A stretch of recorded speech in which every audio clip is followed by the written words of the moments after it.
السلام عليكم. شعنونة عايشة حياتها كلها فوضى وبتضيع معظم وقتها على حاجات تافهة ومقضيها سهر طول الليل وتصحى متأخر، وبالتالي بتأخر كل المهام اللي عليها لآخر لحظة، ودايما مستعجلة ومتأخرة وفي حالة ارتباك. متأخرة دايما في دراستها وبتأخر مذاكرتها لآخر وقت، ولما اشتغلت بتتأخر على شغلها وفي تسليم شغلها. كبرت شوية واتجوزت وقالت لأ كفاية، أنا لازم أكون منظمة، فبدأت تحط خطة وجدول لتنظيم البيت والوجبات وتحدد المهام بتاعتها اللي المفروض تعملها، ولكن للأسف ما كانتش بتلتزم نهائي بأي جدول، وتفضل تأجل مهامها اليومية لآخر لحظة وتعملها بسرعة وأي كلام. في البداية ما كانتش حاسة بمشكلة كبيرة وتقول مش مهم هبدأ من بكرة، لكن مع مرور الوقت بدأت المهام تتراكم عليها وحياتها يوم ورا يوم تبقى أصعب، ودخلت الدوامة مش عارفة تنظم يومها ولا تدير وقتها نهائي. ومع استمرار الحال ده لفترة طويلة حياتها كلها اتأثرت وبقت في حالة قلق وتوتر وضغط مستمر عليها طول الوقت، وصلها إنها تكون عصبية من أقل موقف يحصل، وبقى واضح عليها وعلى مظهرها التوتر والقلق اللي هي فيه، وده خلى عندها إحساس دايم بعدم الرضا عن النفس، وإنها كمان تكره نفسها، ومبقتش تثق في كلامها ولا في نفسها إنها ممكن تعمل أي حاجة أو تحقق أي هدف في حياتها. غير إنه أثر كمان على معاملتها للناس اللي حواليها خصوصا أولادها، اتنقل لهم التوتر والقلق ووصل لهم الشعور بعدم الاستقرار النفسي. تفتكروا إيه هي مشكلة شعنونة؟ مشكلتها ومشكلة كتير من الناس إنها مش بتنفذ اللي بتقول عليه، دايما أفعالها عكس كلامها. وقت المهمة سواء مذاكرة أو دراسة كورس أو حتى مهمة من مهام البيت مش بتعملها، وتعمل أي حاجة تانية تضيع وقتها وبس، وهو ده اللي بيوصلها إنها تكره نفسها، إن أفعالها عكس كلامها. مشكلتها هي عدم الانضباط الذاتي. الانضباط الذاتي هو القدرة على التحكم في سلوكك وتصرفاتك الشخصية بشكل فعال. يعني إيه الكلام ده؟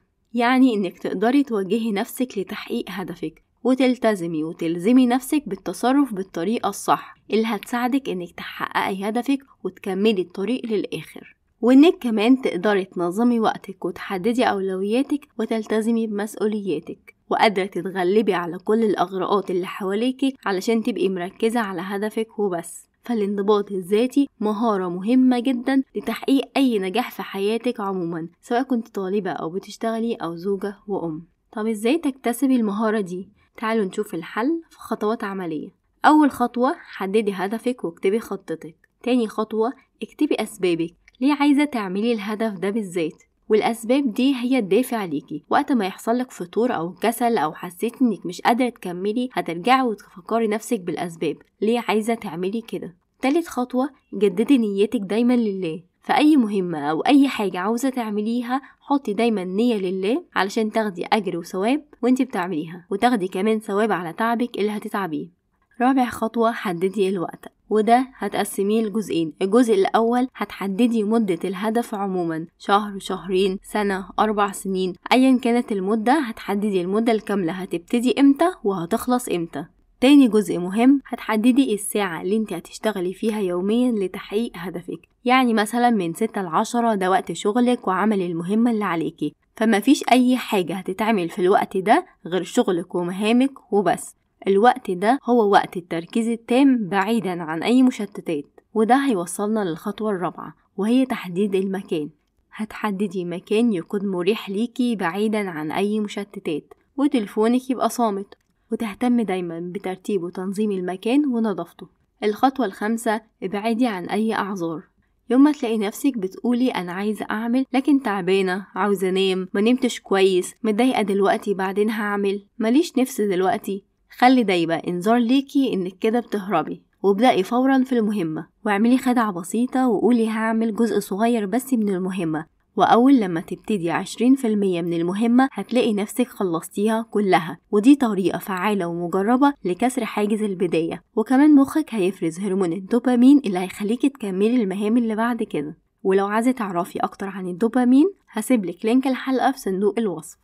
وبتطبيق الخطوات دي انت كده حددتي هدفك وحطيتي الخطة وحددتي المكان والوقت اللي هتعمليها فيه، باقي انك تستمري عليها لحد ما تبقى عادة عندك. بعدها هيبقى هو ده نظامك واسلوبك في الحياة عموما، هيبقى هو ده انت وهويتك.